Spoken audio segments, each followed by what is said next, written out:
E vamos agora chamar o seminarista Breno, onde ele vai colocar para nós o tema da catequese na exortação apostólica de São João Paulo II, Catequese Tradende. Boa noite, Breno, e fique na paz e que Deus te abençoe nessa comunicação. Amém. Boa noite, Padre. Obrigado pela apresentação. Boa noite a todos vocês que nos acompanham pelo Facebook e também pelo YouTube. O Padre disse que as falas seriam provocações, né? E serão exatamente isso mesmo, né? Porque a primeira fala é uma satisfação a gente abrir esse curso com essa primeira fala sobre um grande documento da Igreja no que diz respeito à catequese da Igreja, né? Que é a catequese tradende. Então, realmente é uma provocação, né? Porque o documento é muito rico, profundo, e não dá para entrar em todas as minúcias da exortação. Né? Então, realmente, são provocações para que, a partir daí, nós possamos cada vez mais se interessar e buscar esses documentos, ir atrás do conhecimento, para desempenharmos bem o nosso trabalho, seja nas nossas paróquias ou nas nossas dioceses. Né? Então, falando um pouco da exortação, né? Ela é fruto de um sínodo, né, que aconteceu em 1977, ainda no pontificado de São Paulo VI. Né? Mas como ele veio a falecer, ele não publicou a exortação. E aí o seu sucessor, Papa João Paulo I, ele recolheu o material, mas como também o seu pontificado foi bem curto, sobrou para São João Paulo II para publicar a exortação Catequese Tradente, bem no início do seu pontificado. Então, o sínodo aconteceu em 1977, mas a exortação só foi publicada em 1979, né, em outubro. Mas é uma exortação muito rica, valiosa para a nossa igreja, né? Por que ela é importante para nós? Porque ela é o primeiro documento universal que trata da catequese em toda a sua globalidade. Isso é muito importante, isso não havia acontecido antes, né? E interessante porque na exortação aparecem dois elementos interessantes na missão da catequese na igreja. A primeira dela é a contextualização bíblica teológica. A exortação ela é repleta de contextualização e embasamento teológico bíblico, isso é muito interessante para nós. E a segunda é a boa visão que a exortação tem sobre o nosso mundo atual, né? Sobre a atualidade, sobre o homem de hoje, sobre como fazer catequese no nosso tempo. Né? Então, é a partir daí que a exortação ela se torna para nós valiosa, né? Porque ela nos ajuda a desempenhar a nossa missão como cristãos no seio da igreja. Né? Então, tem gente que fala assim, nossa, o sínodo aconteceu em 77 e a exortação só foi publicada em 79. Né? Tá antigo. Não, o documento da igreja, essa exortação é muito atual. Mas se você lê a exortação, você pode perceber isso, que ela realmente é muito atual. Nos ajuda demais a desempenhar o nosso papel como catequista ou como alguém que ajuda no trabalho na diocese. Né? Então, a exortação ela é relativamente pequena, é composta de 9 capítulos com introdução e conclusão. Aqui, nessa pequena fala nossa, eu vou tratar somente do capítulo 7, que é como fazer catequese. Como o padre disse, é somente uma provocação. E por que o capítulo 7? É por causa da sua aplicabilidade. Então, ela nos ajuda a aplicar na teoria, o documento nesse capítulo dá dicas de como fazer catequese, apontando métodos, e por isso que nós achamos que seria interessante tratar desse capítulo hoje aqui conosco, né? Então, o capítulo 7, como fazer catequese, como dar catequese, né? Então, nos primeiros números, o sínodo dos bispos, ele coloca que os tempos mudaram. E como os tempos mudaram, os cristãos também mudaram, os homens também mudaram. Né? Então, tem que olhar, para a catequese desempenhar a sua missão, ela tem que olhar a maturidade intelectual desse homem, desse cristão de hoje, ela tem que levar em consideração a maturidade espiritual, a maturidade eclesial, a concepção de igreja desse cristão, né, a dimensão espiritual desse cristão, e tantas outras situações e circunstâncias que influenciam na catequese desse cristão no seio da igreja. Então, o primeiro aspecto é esse, é constatar que os tempos são diferentes de outrora. E a partir daí eu preciso achar novos caminhos ou novos métodos, meios de alcançar essas pessoas, porque afinal essa é a nossa missão, né? Ir por todo mundo e pregar o evangelho a toda criatura, e batizando-os em nome do Pai e do Filho, né? Então, essa é a ideia, né? De primeiro constatar a realidade. Olha, o tempo mudou, os homens mudou, os cristãos mudaram, e a catequese precisa então achar novos meios para que o reino de Deus possa acontecer, para que a nossa missão possa ser executada, né? Então, aí a exortação fala, ó, a gente precisa achar meios para alcançar esses homens. Só que na tentativa de achar novos meios para alcançar esses homens, a gente corre um perigo grande, né? E a exortação diz, o perigo é de misturar o conteúdo da catequese com ideologias sociopolíticas, né? De muitas vezes a missão catequética ela se enveredar por posições dicotômicas ou posições extremadas. E isso não é conveniente. E a exortação deixa claro uma coisa, né? Que não é o que o sínodo quer da catequese. O sínodo dos bispos querem que a catequese se preocupe com o seu conteúdo. E qual que é o conteúdo da catequese? A revelação de Deus. A revelação de Deus, que é Criador e Redentor. E quem nos dá essa revelação? O magistério. O magistério da igreja nos oferece essa revelação de Deus, que é Criador e Redentor. O magistério nos oferece essa revelação que é a doutrina de Cristo. E que, na verdade, é o Cristo mesmo, entende? Então, na tentativa de achar esse método, não se enveredar por posições dicotômicas de sociopolíticas, mas se preocupar com o seu conteúdo principal, que é a doutrina de Cristo, que é a vida de Cristo mesmo, no qual é a igreja que nos dá, né? No qual é o magistério da igreja que nos oferece. Então, isso é importante. Então, o método da igreja deve estar a serviço da conversão e também a serviço da revelação. Isso é muito importante. Então, essa revelação que nos dá um Deus que é próximo, um Deus que toca cada existência, um Deus que conhece cada um pessoalmente. Então, a revelação, ela nos traz esse dado, que é um Deus que quer alcançar a todos, e que quer estar junto de todos, né? E é por isso também que a missão da catequese e o método da catequese tem que levar em consideração isso. Não levar em consideração posições dicotômicas, mas se preocupar com o seu conteúdo, que é a revelação. E essa revelação está contida o que nela?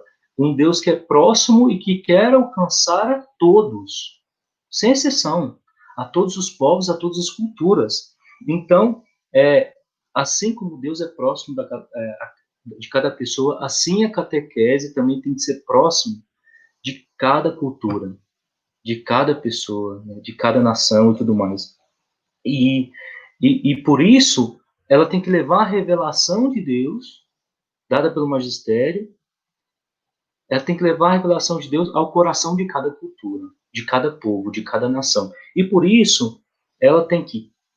Aí são orientações da exortação que é interessante. Como que a catequese vai fazer isso? Levar ao coração de cada cultura a revelação de Deus. Aí a exortação começa, né? Ela precisa conhecer as culturas, ela precisa aprender novas expressões da cultura, ela precisa respeitar valores próprios de cada cultura, a riqueza própria de cada cultura, ela precisa propor à cultura um mistério escondido, que está na revelação, que é o próprio Cristo, né?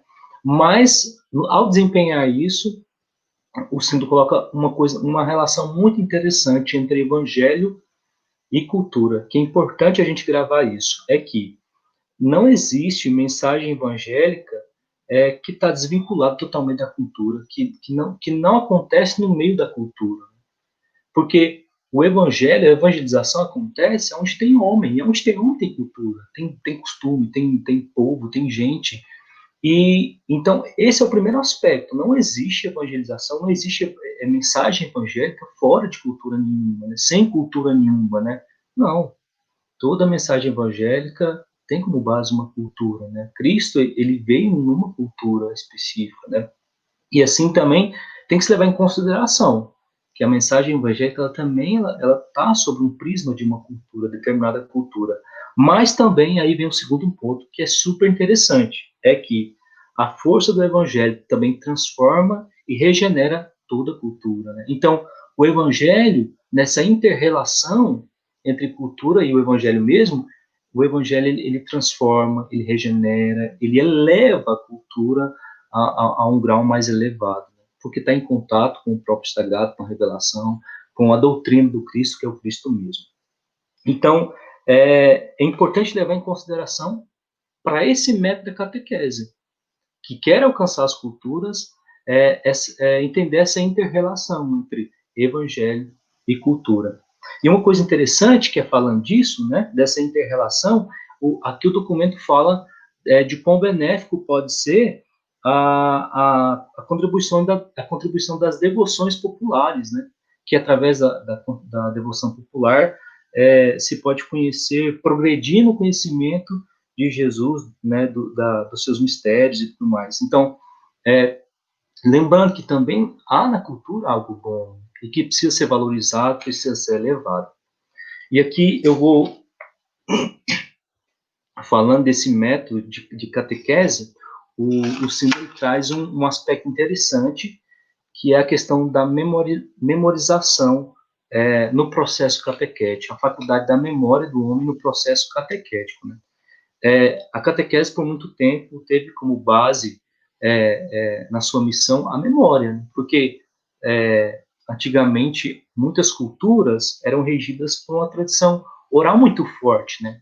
Então, a memória tinha que ser boa, a memória ela tinha que ser afinada, porque tudo era via oral, né? Eu te falo, você grava, e assim você passa para os seus filhos. Então, a catequese utilizou disso para que a missão acontecesse, né? Para que a memória foi muito estimulada na catequese, desde o início, desde antigamente, assim perdurou por muitos anos, né? E é interessante que a exortação, ela coloca uma coisa assim, de que realmente sabemos de alguns inconvenientes que tem, né? Dessa, dessa super valorização da memória, né? Há inconvenientes, e aí a exortação coloca que muitas vezes reduzir a mensagem evangélica, a verdade evangélica, num saber de fórmulas, onde só se repete, e não tem um profundo conhecimento daquilo que se falava e daquilo que se repetia, né? E então o símbolo, a exortação apostólica, fala dessa questão da memória, né? De repetir, de decorar, né? Certamente nós que estamos aqui ouvindo sabemos que nossos avós tinham de cor, né, o catecismo, sabia de cor, sabia tudo de cor, né? Mas só que o sínodo ainda insiste que esse método de memória ainda pode ser útil, né, se for usado com sabedoria, com inteligência e até de maneira original, né? Então, aqui a memória tem que ser utilizada não só numa perspectiva de saber repetir, aonde eu sei, mas aquilo que eu sei está alheio a mim. Eu não me, vamos dizer assim, me deixo afetar por aquilo que eu sei repetir, né? E na verdade não é assim. O sínodo ele quer, vamos dizer assim, apontar por um método que utiliza a faculdade da memória do ser humano, né? Porque ele é importante e teologicamente também é muito importante, né? Moisés que diz: relembra, povo, né, por todo o caminho que Deus te fez percorrer, né? Interroga os seus avós, ou seja, volta à memória, né? O homem sem memória é um homem fraco. Então, entender que a memória, no sentido da fé, da vida espiritual, é muito importante, né?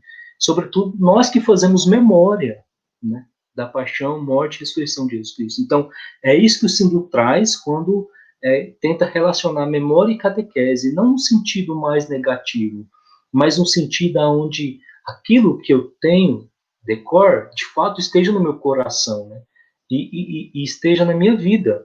Aquilo que eu memorizo não é algo alheio a mim, mas é algo que me toca, né? Uma coisa interessante é que A exortação diz que não faz mal decorar, ter de cor, ter na mente palavras de Jesus Cristo, né? Orações, passagens bíblicas, né? Os mandamentos e noções chaves da fé cristã e da fé católica. Então, não tem problema ter isso de memória, né? De modo que isso faça parte da minha vida, né? E me afete. E de modo que isso também não seja alheio a mim como era muitas vezes antes, né? Então, sabendo que essa relação de mensagem catequética e a busca de um método, né, é algo real, né? Então, quando eu entendo que é algo verdadeiro, real, não é só um jogo de palavras que eu tenho que decorar, mas é algo verdadeiro que diz respeito à minha vida e à minha existência, né? E por isso que eu tenho que ser firme e entender muito bem isso, né? Então, de fato, é entender a memória como anamnese. Não é algo do passado, mas é algo presente, né? Porque Cristo faz nova todas as coisas, né? Então, entender a memória como parte que pode, segundo a exortação, que pode ajudar muito a catequese, que está em busca de um método que quer alcançar os homens de hoje, os homens mudaram, né? Então, essas são as indicações somente do capítulo 7, né? São algumas orientações, reflexões, provocações do capítulo 7 da exortação Catequese Tradendi, né? Então, é um documento muito rico, é um documento que vale a pena se debruçar, um documento que vale a pena ler, estudar. Então, essa contribuição que eu tenho a dar a cada um de vocês, né, é meio que um estímulo, né, para ajudar vocês nos serviços pastorais da catequese, né. E certamente esse documento, essas exortações, elas se tornam base, né, para futuros documentos de conselhos episcopais, né, e também para as próximas comunicações que virão. Então, eu quero agradecer a todos a oportunidade e vamos continuando com as nossas comunicações. Muito obrigado a todos. Obrigado ao seminarista Breno. O seminarista Breno ele pôde nos fazer uma introdução sobre este documento do Papa. No primeiro momento, ele contextualizou de forma bíblica e teológica, falou um pouco da visão de mundo da catequese, para poder entrar na sua parte específica, como fazer catequese. Desse modo, num primeiro momento, ele falou de um tempo de mudança que nós estamos vivendo, né? Desde aquela época da catequese tradente, e o que o catequista, as pessoas, todos aqueles envolvidos com o evangelho, precisa estar atentos a essas realidades. O conteúdo dessa catequese é a revelação cristã, Deus que é criador e redentor, o método do serviço. Ele apresentou algo muito interessante na catequese, gostei, né? Deus se faz próximo, deste modo a catequese também precisa ser próxima das pessoas, uma linguagem do Papa Francisco, né? Fazer-se próximo às pessoas. Então, o Papa já nos pede essa proximidade. Essa catequese precisa evangelizar as culturas, mas precisa inserir numa cultura, não é fora da cultura.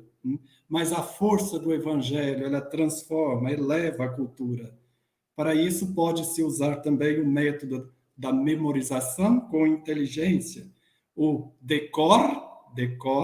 decoração, não é simplesmente memorizar, é do coração, esteja no coração. Aquilo que eu aprendo esteja no coração. E se está no coração, está na mente. Memória e coração juntas, nós encontramos Cristo Jesus.